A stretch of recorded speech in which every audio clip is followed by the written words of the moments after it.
You know what kind of vampire drinks energy drinks? Nosferatu.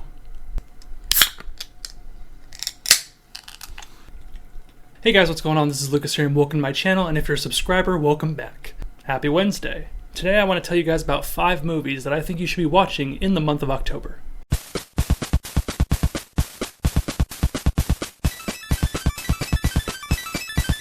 These movies are not listed in order of importance or order of quality. They're just randomly chosen, and all of these I think are worth a watch. So it's not just a ranking so much as it is a list. Number 5, Return of the Living Dead.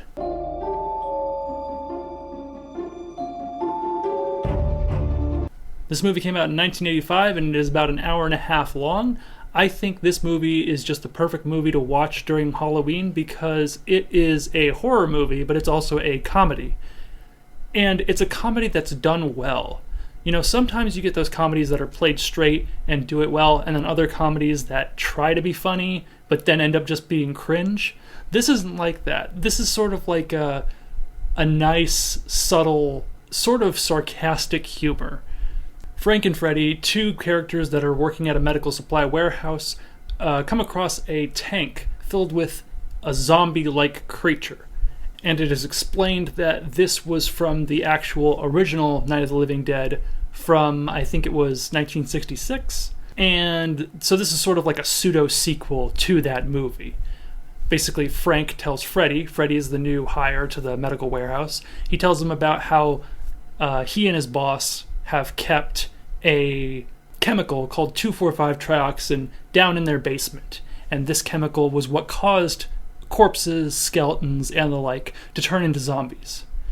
And of course, when, Freddy is interested, Frank shows Freddy the tank full of the chemical and the zombie, although the zombie is not animated at this point.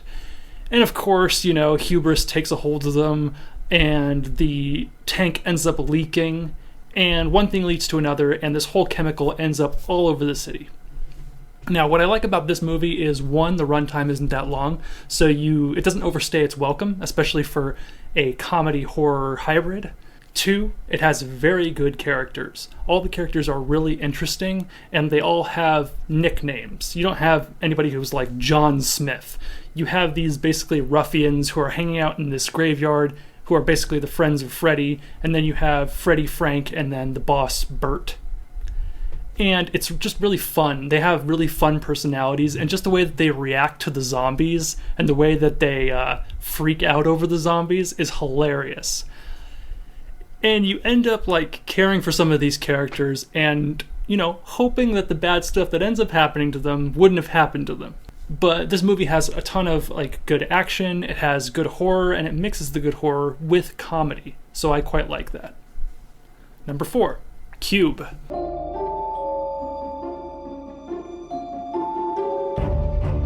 This one's more of a psychological thriller and more of a psychological horror than it is, stabby.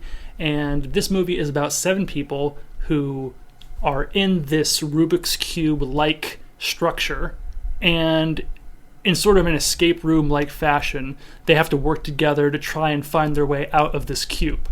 If anyone's interested in more about this movie and a deep dive on it, Mr. Gigi actually made a video relatively recently kind of gushing over this movie, and I can see why. This movie is just fantastic.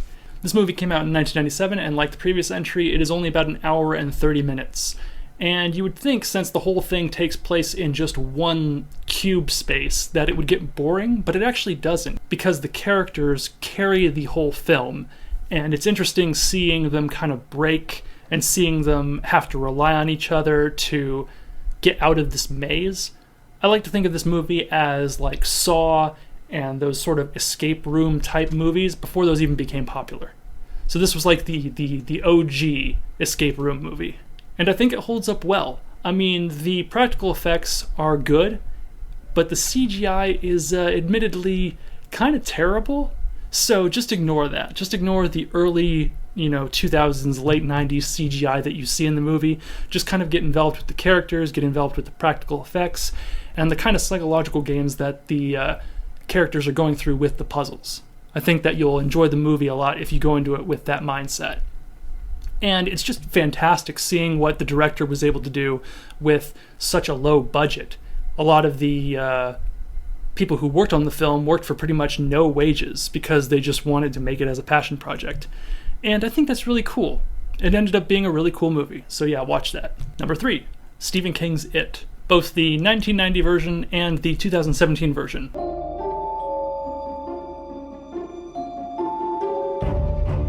Basically, this is a horror movie and, in the case of the 1990 version, a miniseries that was based on a very, very popular and very infamous Stephen King novel about a killer clown, this weird entity that patrols around Maine and just absolutely wrecks people.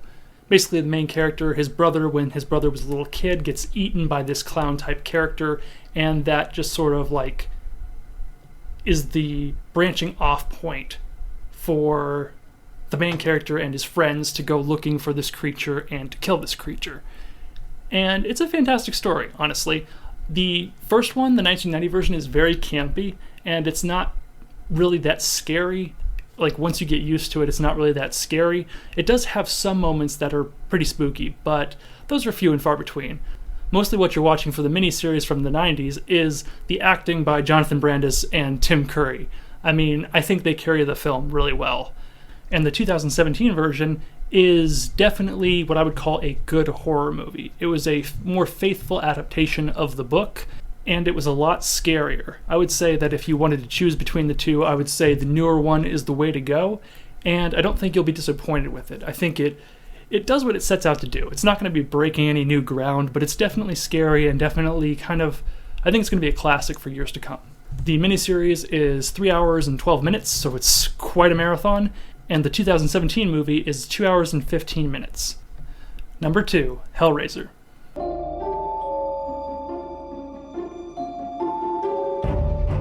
Hellraiser is a movie from 1987, and it is a horror movie that is still severely underrated to this day.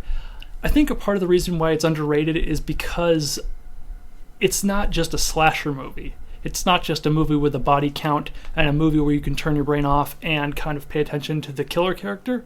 While it does have that, it definitely is much more than that. It's about this woman who has an affair with her husband's brother, and her husband's brother ends up dying in the beginning, and goes into this weird, dark underworld space where he's basically being tortured by these creatures in black latex. It's very BDSM-y, if you know what I mean. Basically, when the main dad's brother dies, the woman comes and finds this body in the basement, this sort of zombie-like character, and it turns out to be Frank, the brother who died. And he escaped the underworld, and he's in this kind of weakened flesh skeletal form that can't really do anything, and so he relies on the woman to sort of seduce and lure men into the house so that she can kill them and he can absorb their bodies and eat them to gain more of his own flesh back. And while he's doing that, you have the main girl trying to figure out what's going on, and Frank himself trying to avoid the basically the prison wardens of this underworld, the Cenobites, who are very angry that he escaped and want to take him back. This movie is worth the watch just for the phenomenal practical effects it has. The creatures are really cool, and the Cenobites are all very iconic. I tell this to anybody who's a fan of the Berserk anime and Berserk manga. If they're a fan of it, they owe it to themselves to watch Hellraiser, because much of the God Hand characters from that are based on the Cenobites from the Hellraiser movies, both in aesthetic and just the exuding horrific atmosphere that they put off. And it's weird to think that one of the best dark manga series of all time spawned from this movie, and without it, it wouldn't exist. I think that's really cool. Number 1, Final Destination.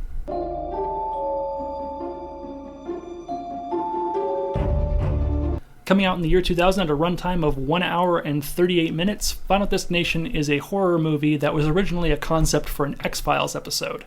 Basically, this high schooler named Alex goes on a trip to Europe with his friends, but before the plane takes off to go to Europe, he has this sort of like brain blast of the future. He sees the plane explode, and he sees all of his friends dying, including himself, and so he freaks out and gets off the plane, right? And he wants his friends to get off the plane too, so they do as well. And the plane, lo and behold, ends up exploding in the way that he foresaw, even though they weren't on it. So the rest of the movie follows him and his friends as they sort of escape death, because death feels like it got cheated. And so the movie ends up being about the kids trying to escape death, and death being pissed off and trying to get them in any way it can. Basically, anything that can go wrong with, like, the surroundings, the faulty wiring, like water dropping on electrical equipment, making things explode or catch on fire, lightning storms hitting a house, and all manner of things. A train.